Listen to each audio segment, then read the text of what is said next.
Phil with another great edition of Out of the Mud. I want to give a shout out tonight to our distributors, Fli CityBlackout, Flint After Dark. And most definitely out of the mud. And we are going to shout ourselves out also. This is Georgia Grundy II. And again, like James said, we have another amazing conversation with an amazing person. And y'all looking at him right now.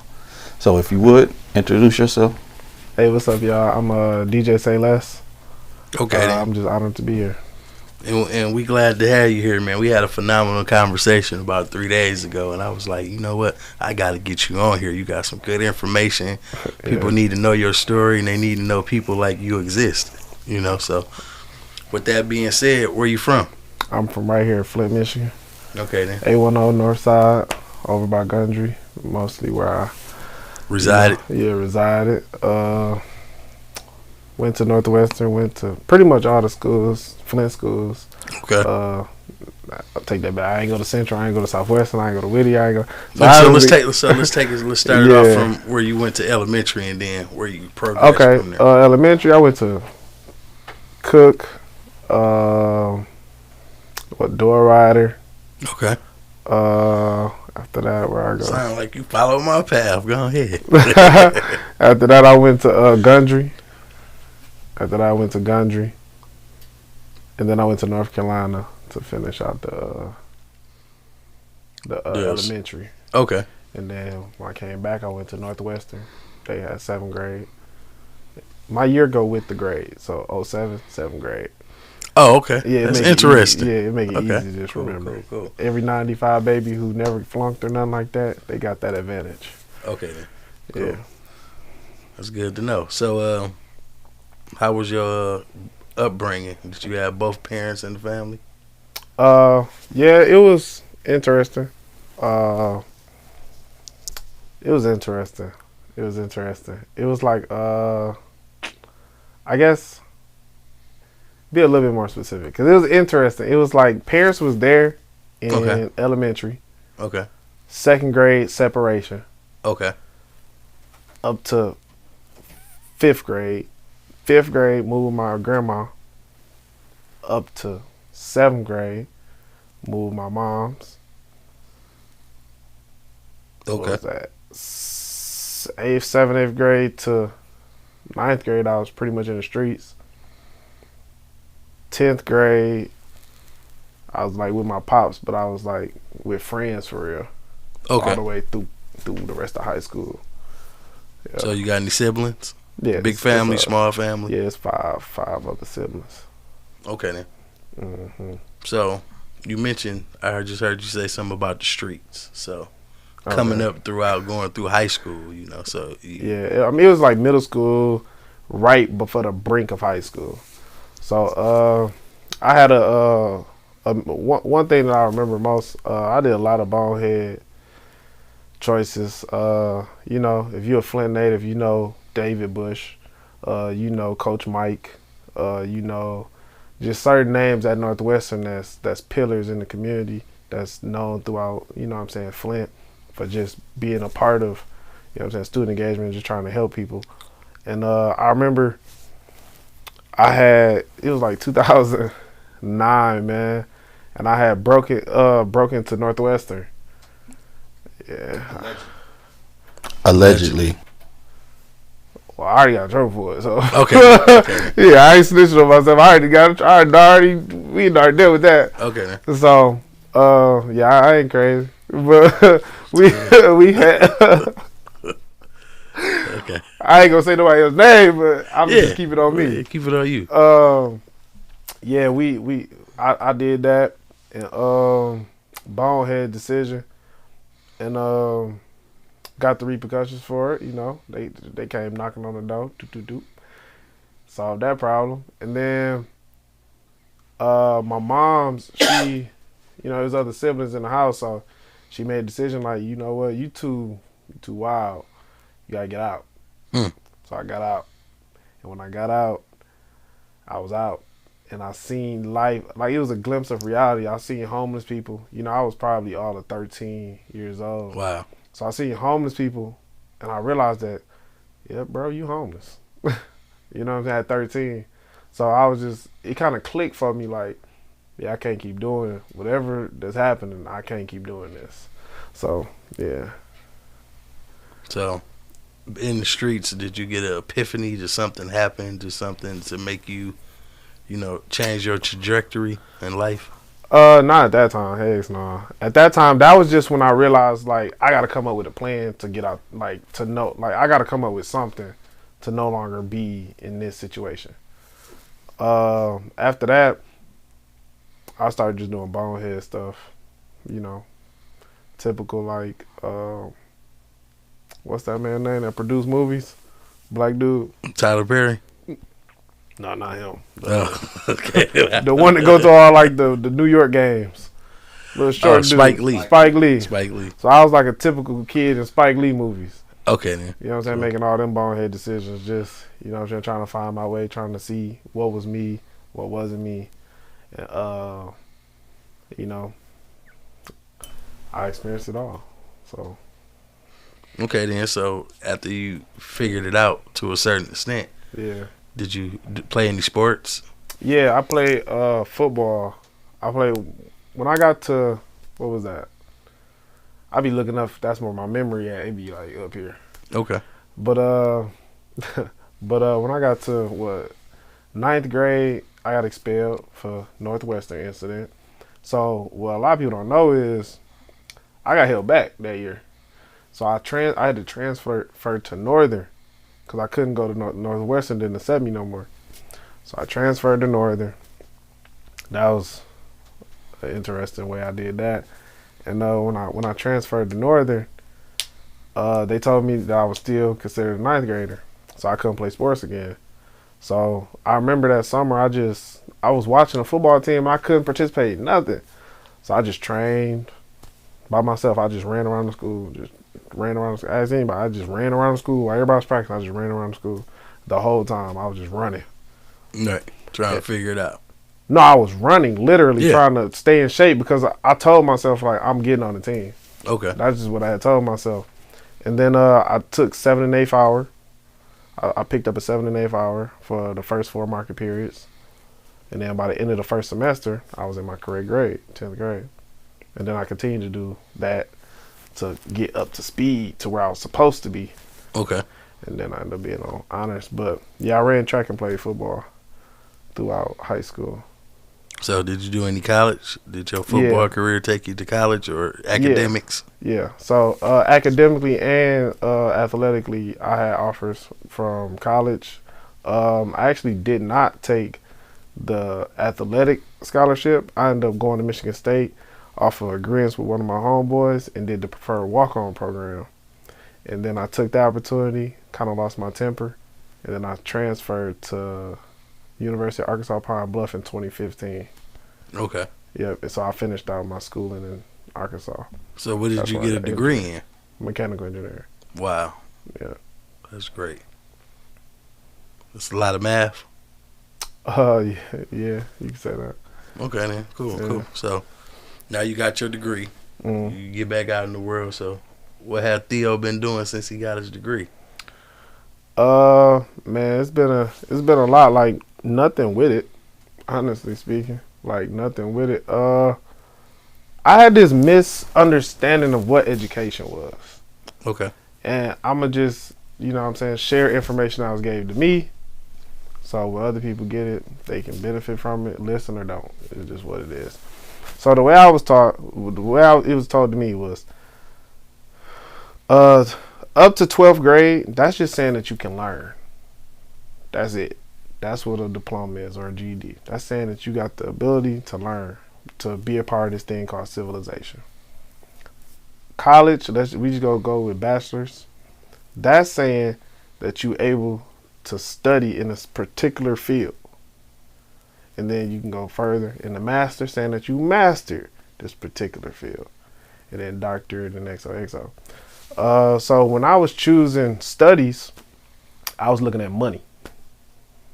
Yep, I advised against that, honestly. I didn't know what my passion was. I hadn't discovered it. It wasn't until I met Ray Tyler right here in Flint, Michigan. to where I figured out like I had a passion for hospitality and the business venture. Shout out to Ray. Shout out to Signature Ray. Chop House. Oh yeah, turn up. And Prime. Yep, Prime and 10. So it wasn't until I met him where I understood like I had a fixation on the hospitality service and just finding my groove on like who I want to be within that industry. You know what I mean? So that's what I've been doing. Right now I'm the director for the track and field for the Crim. Okay. So Crim Sports got a league. So I said director, my bad. Coordinator for the track and field for Crim. So that goes on Wednesday. So we just had a track meet yesterday. So that goes on Wednesdays at 5 o'clock at Northwestern. Okay. I'm the track coordinator for the Greater Flint Olympian Games. That's technically it's May 13th to I think like July 27th. But I didn't start the season until like June 13th just because high schoolers don't get out of they in season right now and they in the sport of track they don't get out until May around the area. You know what I mean? So because of MHSA rules, they can't compete in the same sport in the same season type deal. So I'm waiting to start that up. And then I'm the coordinator for the Canusa Games, which is going to be held August 9th and 10th for track. I think the ending ceremonies is on August 11th. Yeah, I think that's a Sunday. Besides that, I still am a DJ. Yeah, the difference is I DJ for God. So it's a little bit more tricky with how I approach, you know what I'm saying? Like what platforms I choose to share my gift with. But I do got something coming soon with that. Honestly, I don't want to spill where the location gonna be at. Okay. But it is a great location that we got locked in. It's gonna be a great time. We can look forward to an after party for the Gus Macker. Yeah. Thank you. You it's all good. Yeah. So we got something cooking for, you know what I'm saying, just believers who want to get out and want, because I'm not gonna go there, but we cooking up something for that after party for that, and then other than that, let me see, like executive produce with a few artists that I believe are very talented, not just talented, but actually like putting effort towards their talents. You know what I'm saying? Because I wasted a lot of time dealing with potential. That was a lesson in itself. One of them is DeAndre Raphael. He dope. Okay. He go hard. The whole T-Bar, you know.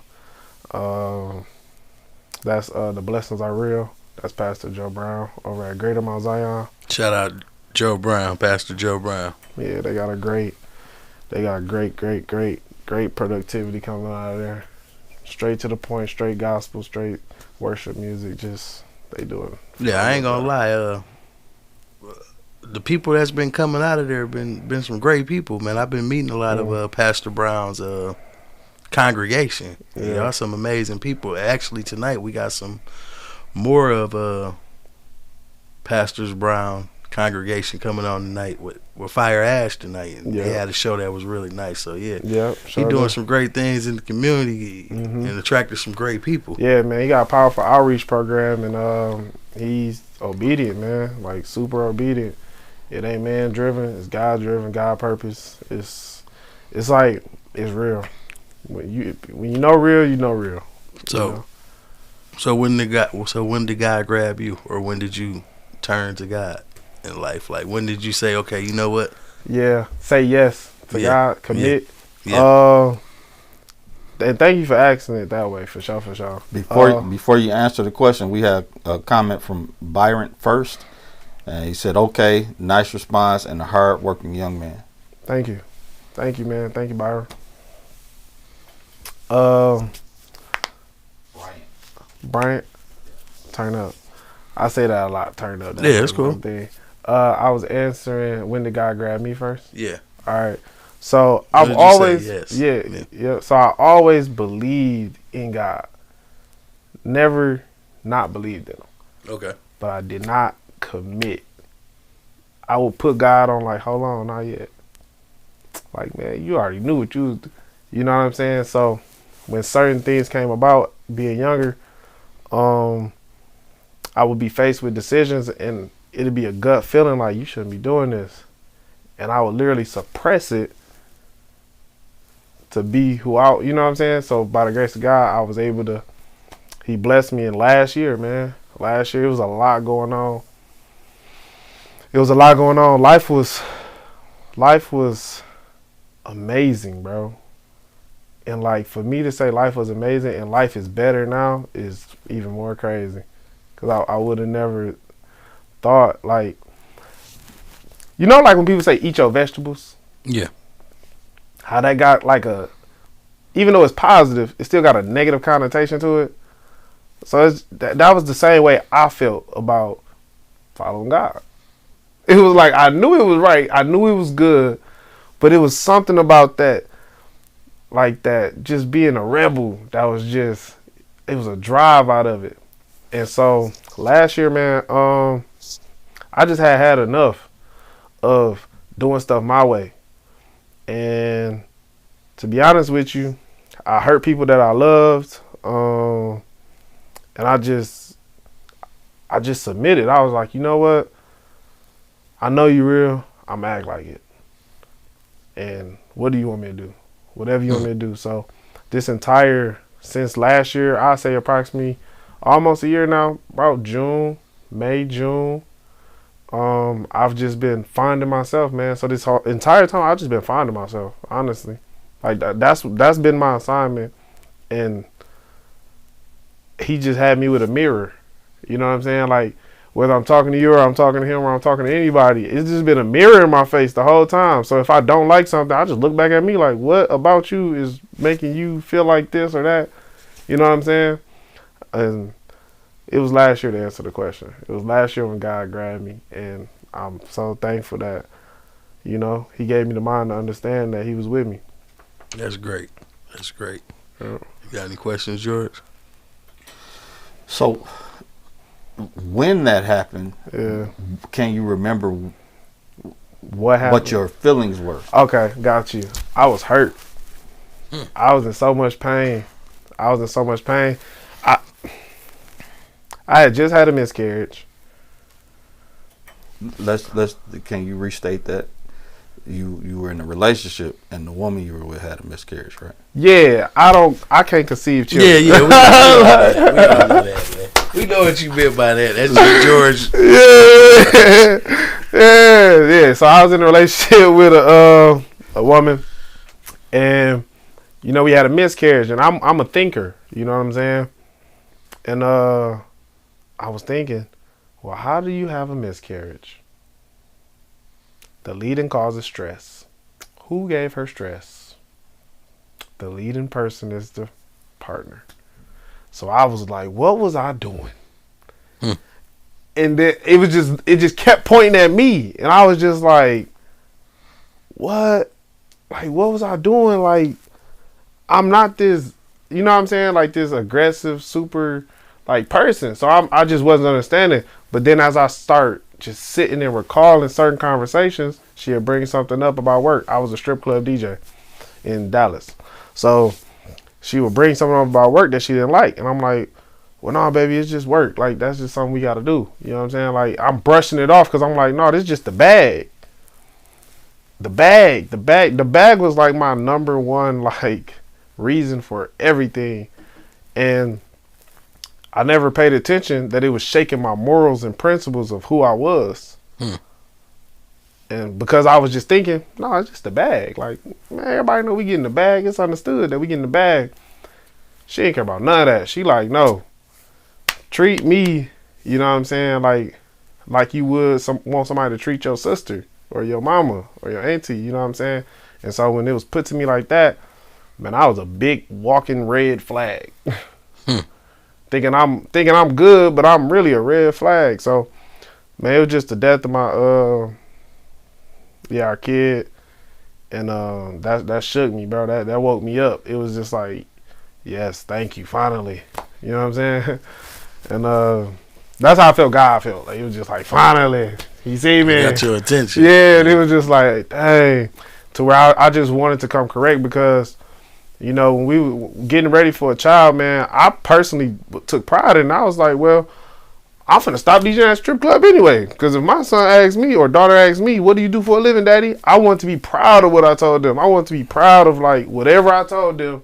I started thinking more. When I wasn't having a kid, I wasn't even thinking a certain type of way. When I got the news that we was pregnant, I was like, oh, snap, let me switch some stuff up. I ain't ready. No, this ain't straight. So when that happened, yeah, that's when It caused you to reflect. Yeah. Thank you for summing that up for me. Okay, so even though you had to committed yourself and giving yourself up because of that trauma, it helped you to transition into triumph. What were your struggles after that? Denying self, bro. Just dying to self every day, taking on my cross every day. What does that actually mean? I'll go further. So first, it was man, honestly, unfortunately, I can't remember like stuff. People might be able to like tell you some stuff that annoyed people that I did, but I don't personally remember because I used to like something I'm working on right now is procrastination. Right now in my prayers, I pray to God about procrastination because I'm like, Lord, I'm understanding that when I procrastinate on this little thing right here, and it's just to show you like some things that I was battling with in the past, but yeah. So when procrastinating, I would hold off on it and just say like, man, not yet. Whole time I could do my part and it still be incomplete. I'm waiting on somebody else. I'm not gonna air it out what's happening, but I'm waiting on somebody else's response for me to complete what I gotta do. So even though I know I can just turn in what I got and let my part of the project be done, I'm trying to like present this, you know what I'm saying, complete instead of just going back and forth doing work. But because of that, it was messing up my creativity process over here. I couldn't focus over here and give undevoted time to God. And I'm low-key repeating prayers because I'm like, well, God, I don't get it. But he's showing me like, listen, man, because you procrastinating right here, you can't concentrate and focus on nothing else that you're supposed to because you're supposed to bend past this. But this is, you got to handle this. You can't just move forward and, you know what I'm saying, go forward. So, man, looking in that mirror, man, that's the best way I could put it. Just looking in the mirror.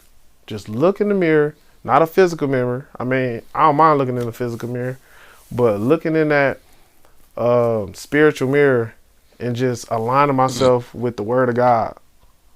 Like if it ain't what he said, I don't want to be it. I've done the worst. I've done my best at being the worst person I could be. Without even trying. Like I was just doing what I wanted to do.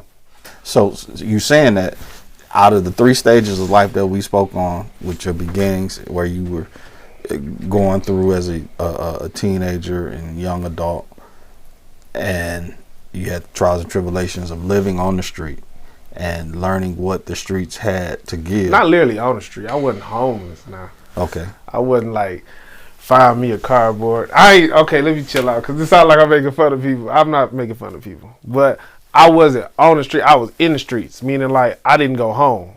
That's what I'm saying by me, like in the streets. Like I would like. So when you say your mom put you out, where did you go? Yeah, I was in the streets, meaning like couch to couch, friend to friend.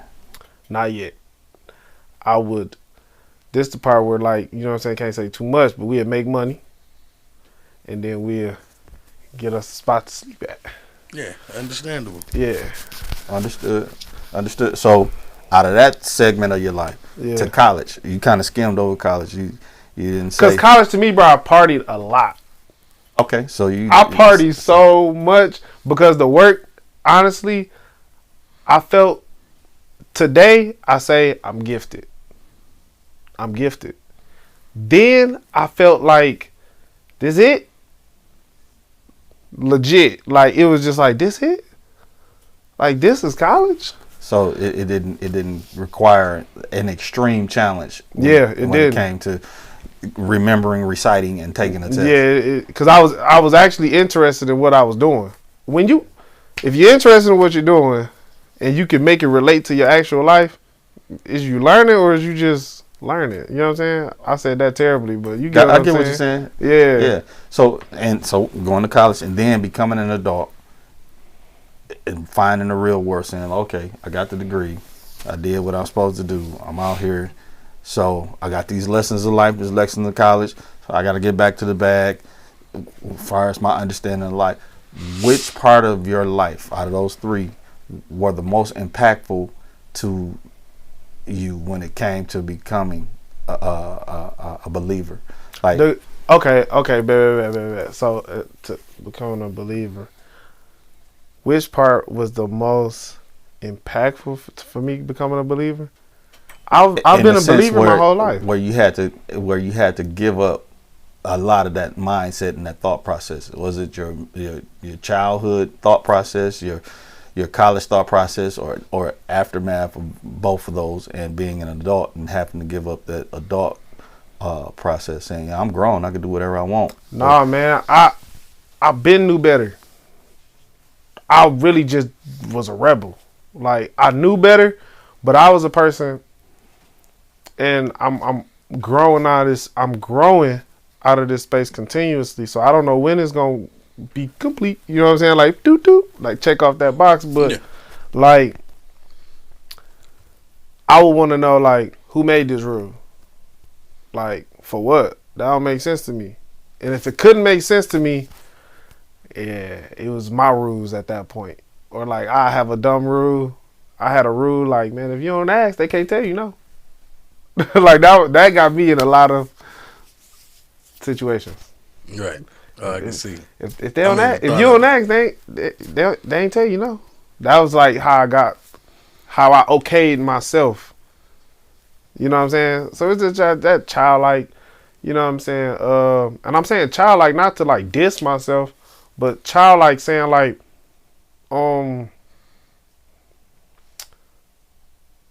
you know, in the word, man, like,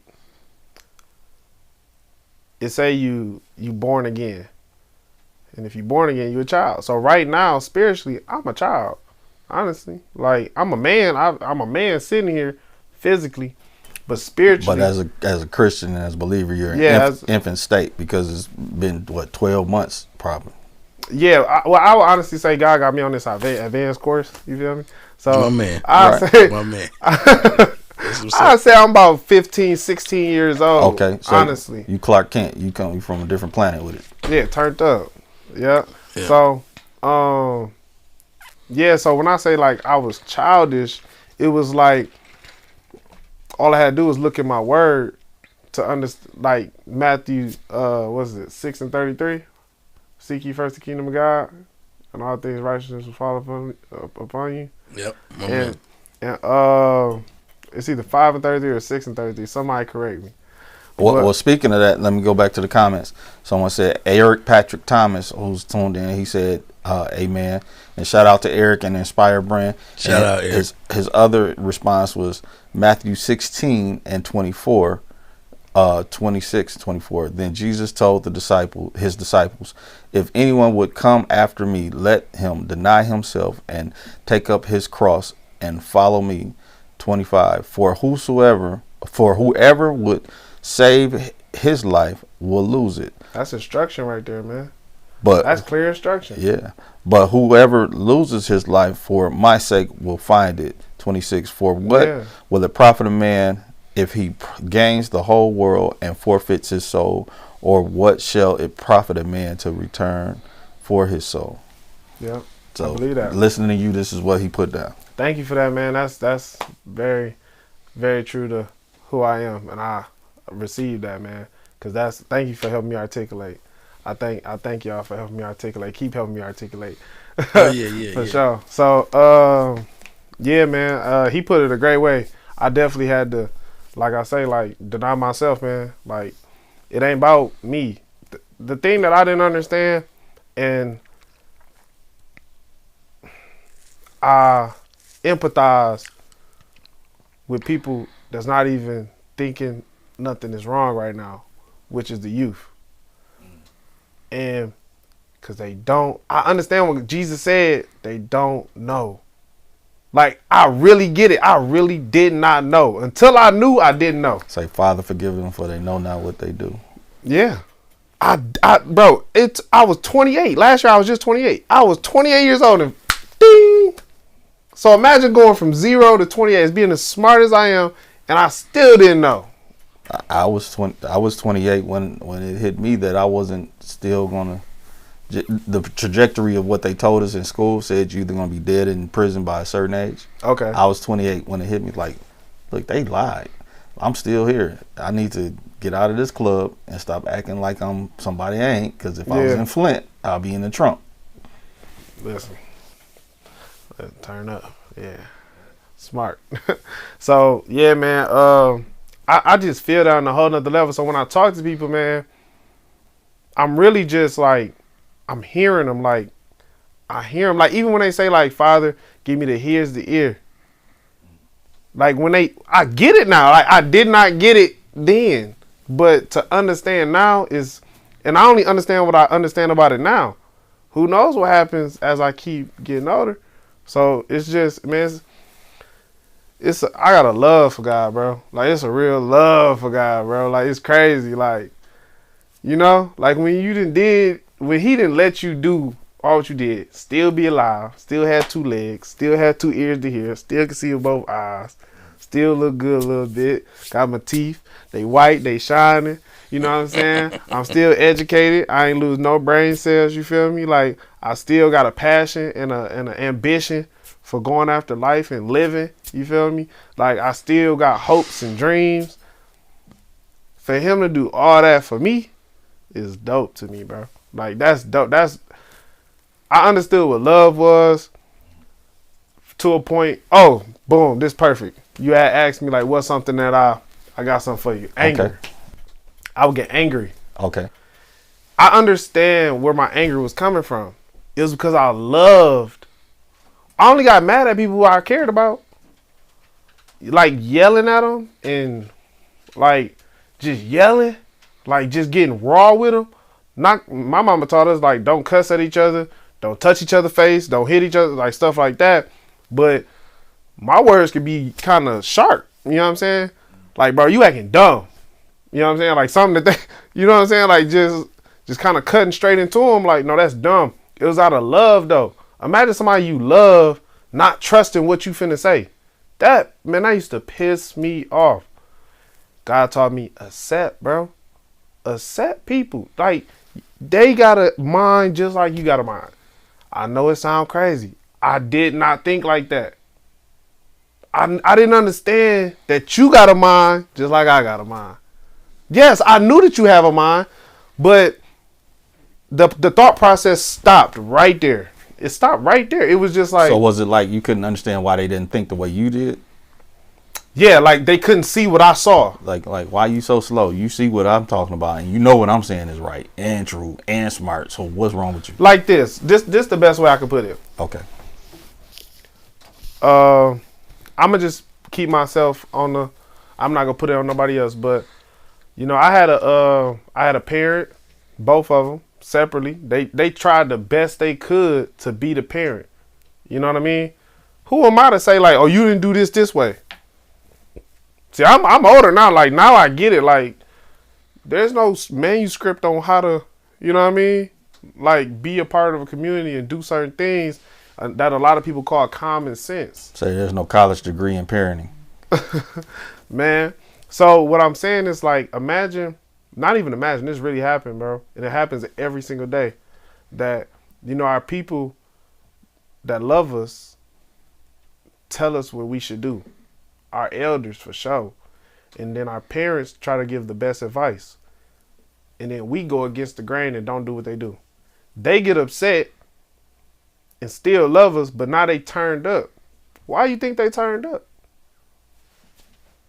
Because they knew something and you didn't trust them enough. It's that trust, bro. Like, they had the blueprint and you didn't want to follow. Yeah, you didn't trust them. Trusting is, man, it's a major dent in our community right now, unfortunately. And this is why I empathize with the youth, is because I don't know if the older generation got endurance to keep doing what they been doing. Because it ain't like they ain't been doing it. But it's like now, at least I know I'm ready to help out and get people to listen. And I understand like how I can translate it, because honestly, what I keep hearing is like I tell somebody something and then somebody else tells somebody the same thing I just said. Oh, they said it different. What? Does it matter how it was delivered? Yes. See, I ain't know that. My parents were military, so it was just like, man, I ain't gonna say nothing to you no type of way. You heard what I said, do what I said. Period. Yeah, literally. So it was just like learning that everybody didn't come up how I came up. And so I'm understanding that a lot of my elders were in the military. Or not even the military.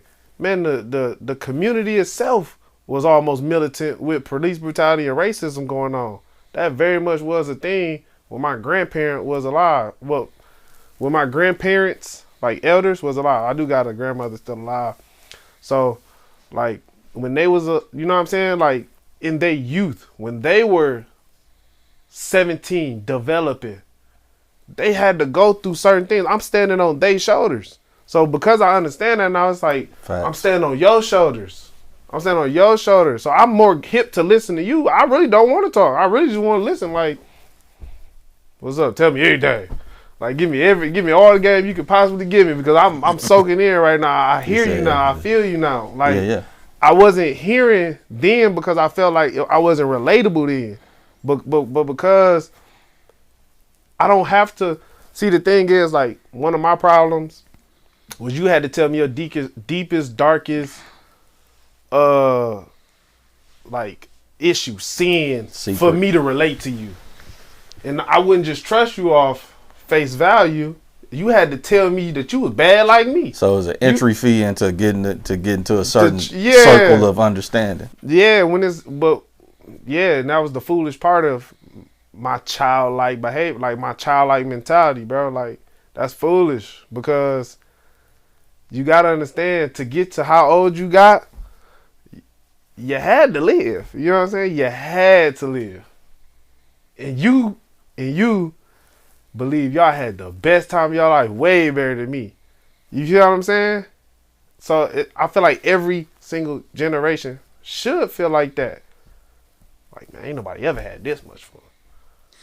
They say that, you know what I'm saying, ain't nothing new under the sun. It's just gonna keep happening over and over. So how do I make the best of the time I'm here under this sun? You feel me? That's just how I be feeling. Like, I'd rather just get the game and just keep, you know what I'm saying, making running a marathon with it. Yeah, turn up. Right. Shout out Nip. So as we come to the end of this segment, we would love to have you come back and go on different things, different topics and stuff like that. Differently. James, you got anything else for him before we shut down? Yeah, first of all, phenomenal interview. Conversation. Interview, conversation, Thank interview, you, same thing. I like the way you came on. You came on out. You know, it was incredible, man. Because we had that conversation. It was like, you know, I don't know if I wanna, but I know what I did tell you. I don't know if you remember. I said, man, just pray on it. Yeah, you did. I said, pray on it. You said be on. You was like, I think all about being authentic. Then you said, pray on it. And then let me know. And I prayed on it. On everything I love, I prayed on it, man. Like, and honestly, like, I will share this testimony. Like, bro, me praying on you, presenting this opportunity to me, actually just letting me off the chain. You feel me? Because I was restricted. Because I'm like, man, ain't nobody got nothing to hear what I gotta say. Because what I gotta say ain't the popular thing to say. Yeah. What I gotta say, it ain't the typical, like, What up? Yeah. We at the club the other week. I had 40 bottles and all the Yeah. It ain't that. My conversation different today. So it was just like, I was just feeling like, man, I ain't trying to be argumentative with nobody. I'm not trying to go back and forth with nobody. I'm not trying to prove nobody a point. Believe me, don't believe me. It is what it is. Right. Like James says, we're not No, y'all not. confrontational. We're At all, informational. At all. So when he told me, when he accepted me and was just like, man, just be we want you to be your authentic self. I received that. I was like, And I've been checking these sites. He was like, pray on it. And I for sure prayed on it, bro. And I think I called you yesterday or day before yesterday. Yep, yesterday. Yep. It's like, and I was ready to I go. was like, you know what? When we available, I'm ready to start talking. Awesome. You know what I mean? That's amazing. Yep. So we got two more comments before I'm done. Say scripture of love, Corinthians 13, 4 and 8 through 8. Love is patient and kind. Love does not envy or boast. It is not arrogant or rude. It does not insist on its own way.